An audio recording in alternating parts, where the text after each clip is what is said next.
Hello, everyone. My name is Katina Horton, better known as Coach Tina. And today's topic is entitled, I Lit You Up.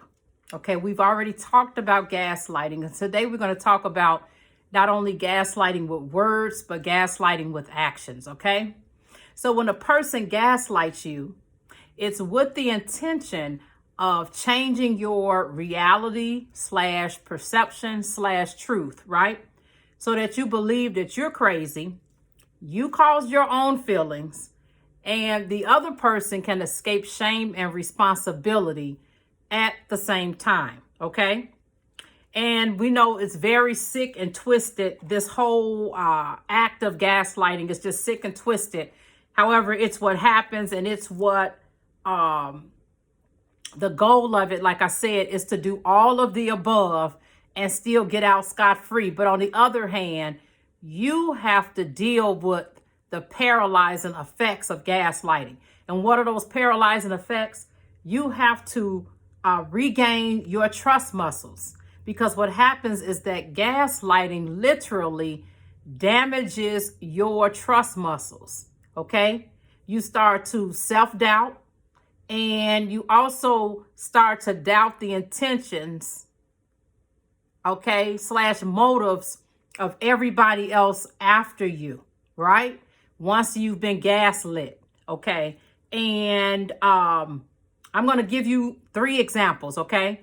And then we'll go further into what helps you to get out of that gaslighting phase, okay? So for example, number 1, we want to look at your narcissistic partner, right? He decides you're in the you're in the devaluing stage, because discard means they're getting rid of you. So you're in the devaluing stage, okay? And then the first thing he tells you is that you are unable to communicate. And that's why he thinks the relationship cannot go any further. That's why it's not progressing. And when you think about it in your mind, you start to think, yes, this is the reason why. After a while, you are led to believe that. Why? Because what happens is he's told you that and told you that and told you that over time. And although you have your issues, when you realized, you really looked at it and realized those issues that seemed like they were communications problems with you interrupting him and other things are really an anxiety issue that you're needing to get control of, right? And so you've already mentioned to him that you're working on that. You realize that you keep interrupting or doing whatever when you guys are communicating, and he's telling you, see, I told you can't communicate. And that's why this relationship isn't going anywhere. So all of this time, you have been thinking that it was you. But then you also become opened up to all the different things that you see him doing that cannot be ignored. However, because of your communication problem being so strong, you start to believe that that is the only problem that you are dealing with in your relationship, right? Until you catch him on the phone and he's talking to a colleague of his, a coworker of his, a friend of his, and he's explaining things to that particular person as if it's a parent-child relationship or a teacher-student relationship, taking a lot of time and a lot of patience with them. And so then you approach him very tactfully and mention that, well, I see you took the time with this person, so I don't understand why you can't, be more patient with me and work with me as I try to work on my communication issue. And then his response to that is, well, this is just something different. And he kind of just blows it off. However, what happens is when someone tells you something, and you see them, that something's one thing for your reality, and you see them doing something different, okay, there's a couple of things that can take place. The gaslighting spirit sets in. And then not only that, it also sets in of being unworthy, right? Not enoughness and / unworthiness sets in, because you start thinking to yourself, well, I'm not good enough, because if I was, he would take the time with me. I guess my communication is just that bad. This is literally calculated, though. This is pre-calculated. For everything he's telling you that's wrong with you, and that he's not going to put up with it, but he's putting up with it with someone else and taking time with them. And so when you mention it, he throws your reality off once again by making you believe, no, you've got this problem. This is all in your head. That's not what I'm doing with this person. You see what I'm saying? So that's one way of gaslighting. And then we've got a second way where in your devaluing stage, right? You're in that phase of the narcissistic abuse cycle. And he mentions to you, well, actually, he doesn't even mention it. He just stops giving you affection. There's no hand holding. There are no hugs. There are no kisses on the cheek. None of that. He just totally withdraws affection.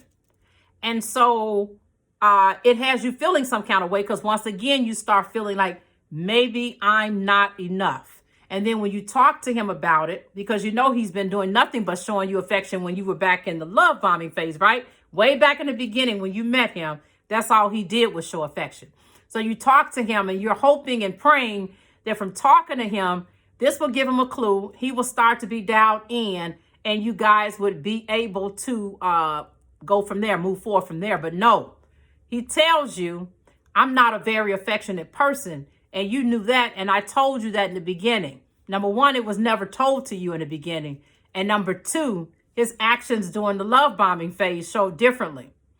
And so I'll also make it think that it's something that's with you when you guys are with his colleagues / co-workers / other people at church. Then what he will do is run quickly over to them, almost breaking his neck to give them affection, which in turn, what does that do for you? That invokes something, some kind of feeling in you to make you think I'm not enough when you've already been struggling with those feelings already. Those are part of your childhood wounds because of the lies in your family's love story garden, right? That made you look at love differently and have love from a different lens. That helped develop your what? Limiting belief, right? About love. Your limiting belief about yourself, but it was based on how your family showed love, right? And how your family showed love gave you lies about love, and those lies about love developed a limiting belief for you. I'm not enough. So he tells you that, but then when you guys were around certain people, he breaks his neck to give them affection. So this not only gaslights you and jogs up your reality, but it reinforces your unworthiness / not enoughness, right? It does a number on your brain. And anytime you're living where you have your values, right? And your integrity, and it's incongruent, your values and integrity is incongruent with the way that you're actually living, right? Then what happens is you develop cognitive dissonance, right? Because it's not matching up to who you are on the inside, okay? And then another situation, same thing, you guys are in your devaluing phase, and he tells you that he's not a very affectionate person and that you know that, okay? That's why he withdrew affection from you. And then he tells you something like, well, if you get your teeth fixed, you know, or if you get a job done on your body, then I will give you affection. And so you will go and get your teeth whitened and doing whatever needs to be done. You will go and get whatever done to your body that you need to have done. Cosmetic surgery, whatever he says that needs to be done, you go and get it. He compliments you on your body, tells you that they did a good job, compliments you on your teeth, tell you they did a good job. Matter of fact, he likes the job they did on you better than the job they did on him. But guess what happens? The affection does not come, right? And so your brain is gaslit because the reality is he's told you one thing, but he's doing another, right? And he's actually seeming like, okay, if I've told you this compliment, that's going to lead to action. That's going to lead to you going back to what we had, but it's not. You understand what I'm saying? And so that within itself is gaslighting. You see, even if, for instance, you go on vacation and the vacation times are wonderful, but in a sense you hate it because of the fact that even as wonderful as it is, and that's the only time that you and your children can be a family unit, the thing that happens is when you go on vacation, it's like being on Fantasy Island because your reality is different than the real reality that you have back home.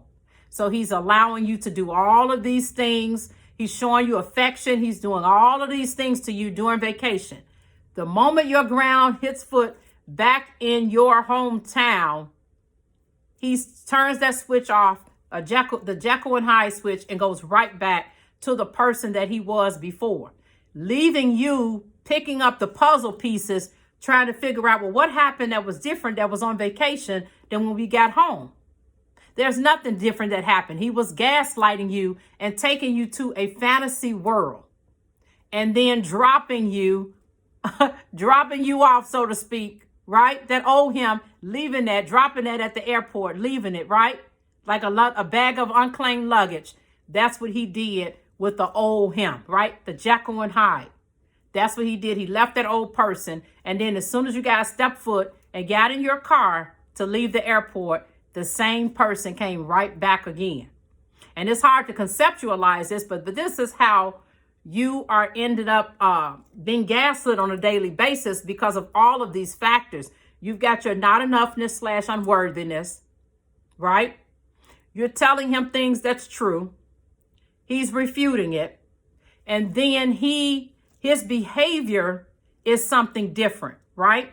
And then when his behavior is something different, what that does, it basically mimics, say for instance, you don't like to cook, but then you decide I'm going to learn. So you watch about 100 cooking shows on YouTube. And with watching those 100 cooking shows on YouTube, you feel, okay, you know what? I'm set. I'm ready. I know how to cook now. And your friends, they come over, they complimenting you. They're telling you, you know what, girl, you the jam. Now you are the jam. This food is the bomb. It is so good. How did you learn how to cook? And you let them know just from watching YouTube videos, right? So even though you are now a chef, literally, and you might have your own business and all of that stuff, the thing about it is that you may not even know the reasonings for using sugar for certain things when it comes to baking, or using salt for certain things, or the difference why you're using powdered sugar instead of granulated sugar, if that makes sense. This is not to knock your experience. This is not to knock what it is that you do. What I'm saying is that sometimes we can learn how to do something, but then we might have a few missing ingredients underneath as to why we're doing it a certain way, the science behind it, the art behind it, so to speak, right? So when it comes to a person who has narcissistic brokenness, they are performers at all time. And this is in order for them to be able to keep up images that they have created in each of the places that they go to, right? And that they're interacting in that particular environment. Some places, they don't care about keeping an image up, and so they just let it all hang out.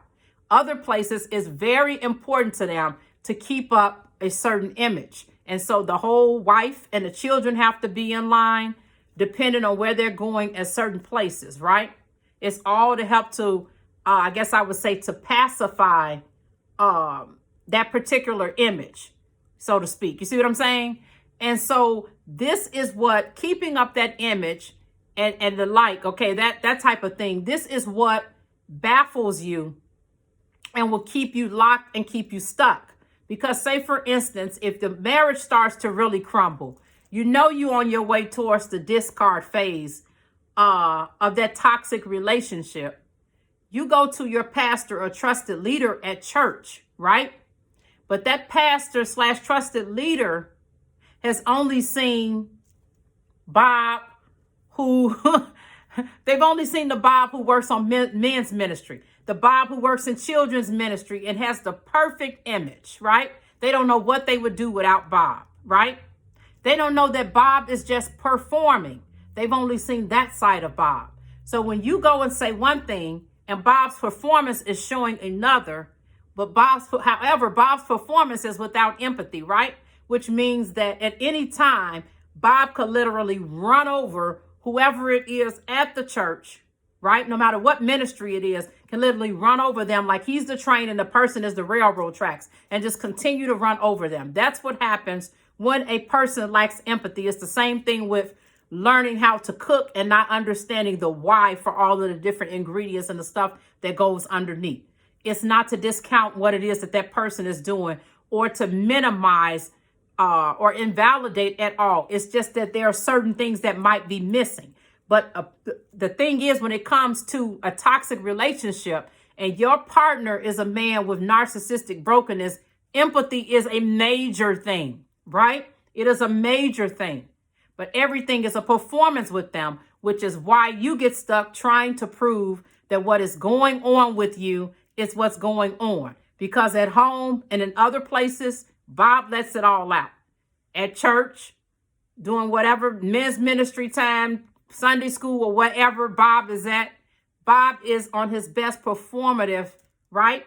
Performative person act. And so that contradicts what other people are really seeing, okay? So you might wonder to yourself, then how do I do better about being, having myself at the point of being gaslit? There are two things that are very important. And the first thing, number one, is your reality, okay? You have got to come out of the land of magical thinking, right?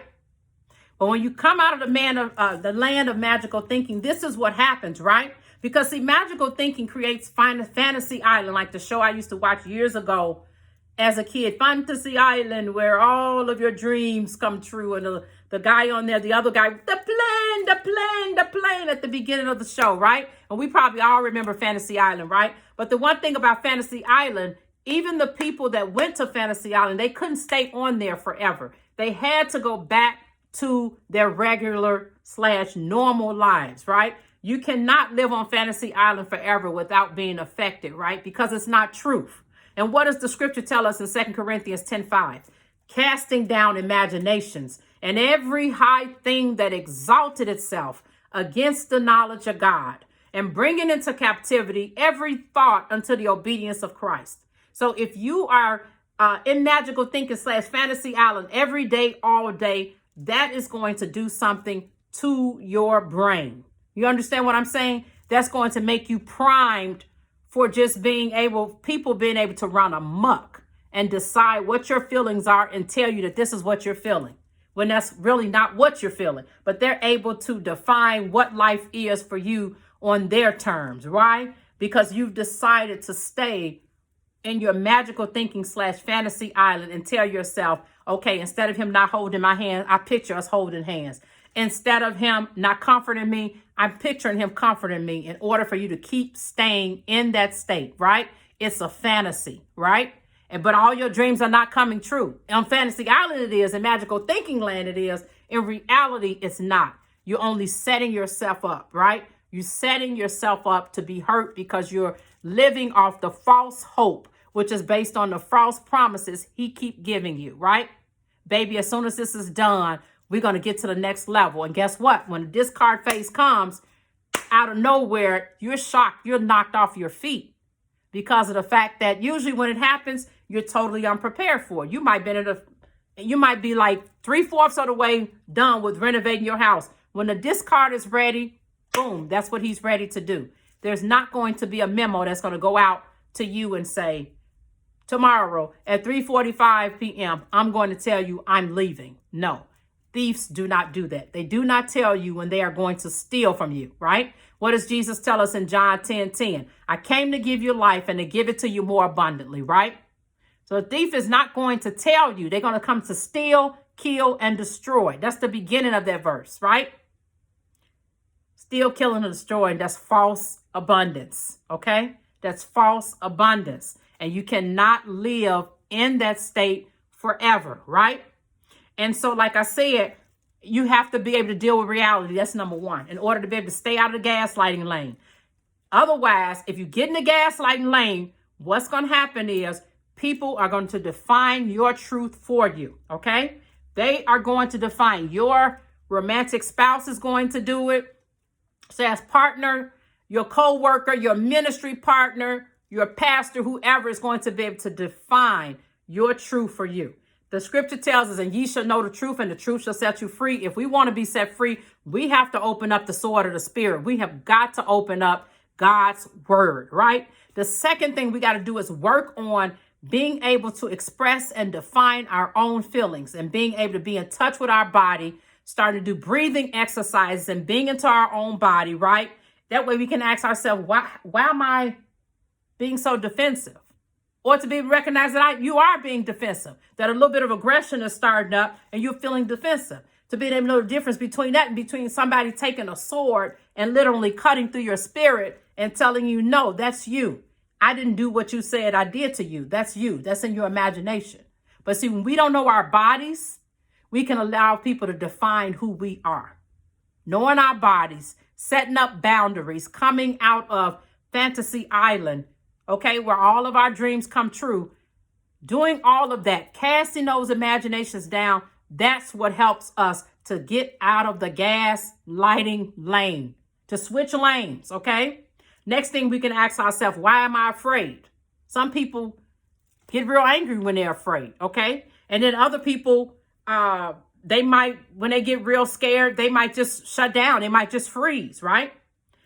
Your body tells you why it is what happens when you're embarrassed, when you're feeling embarrassed. Your body keeps the score. Your body tells you how you're feeling when you're shamed. If you beat red, if you're getting real hot all of a sudden, if you're breaking out with hives, your body is giving you the message for all of that. But if you are not in tune with your body, if you're in the gaslighting lane, if you are not casting down imaginations and you keep driving in that lane, you will stay in fantasy island. You will not be able to go back home. And where's home? Home is being there where the truth is, right?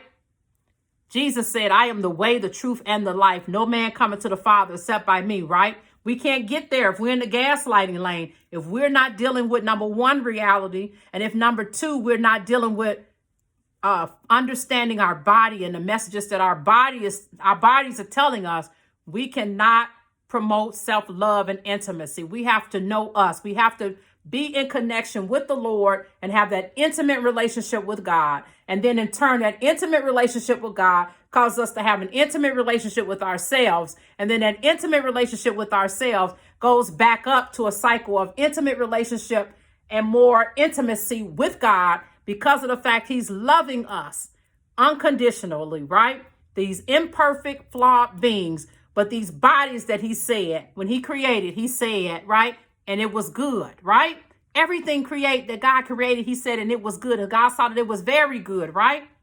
And so when you have self-love, right? When we have self-love, we know that we were made for more, okay? It's like, I got to get out of this gaslighting lane. I'm not going to have someone else to define for me who I am and what I am and what I feel and how I feel and why I feel it, right? We'll be able to discern whether that person has a spirit in them that says Jesus Christ is the Son of God, right? Or if they have the spirit in them of the Antichrist, and that Antichrist spirit saying what? I am narcissistic. I am used as a tool of Satan to steal, kill, and destroy you, right? Or I've got some other toxic character brokenness. And I came here to steal, kill, and destroy you. But I'm going to have it masked with false abundance. I'm going to pull you in, and I'm going to tell you that wealth is the answer to your life. That material possessions and wealth. I'm going to promise it all to you like Satan promised Jesus. Everything. If you just jump off of here and worship me. You are enough. You can destroy and dismantle your toxic family's love story garden. Those roots, those flowers look so beautiful, but the roots of them are filled with lies about love and freedom, right? You can dismantle it and rebuild that family love story garden. And when you rebuild it, the roots will say what the truth of God's word says, right? Love is sanctified, justified in him, right? Washed, sanctified, justified in him. Change it to what it is that God says about you, right? Love adopts sons and daughters, right? Through the spirit of sonship. Love allows me to say Abba, Daddy, Father, right? Love is patient. Love is kind. Love rejoices not in iniquity, but rejoices in the truth. If we are rejoicing in iniquity, we're not permeating with love. And it's not coming out of us if we're rejoicing in iniquity. You are enough. Reclaim your power and identity today. Grab your keys to the kingdom and get your inheritance. God is waiting on you with love and freedom as his operating system. Be blessed. Until next time.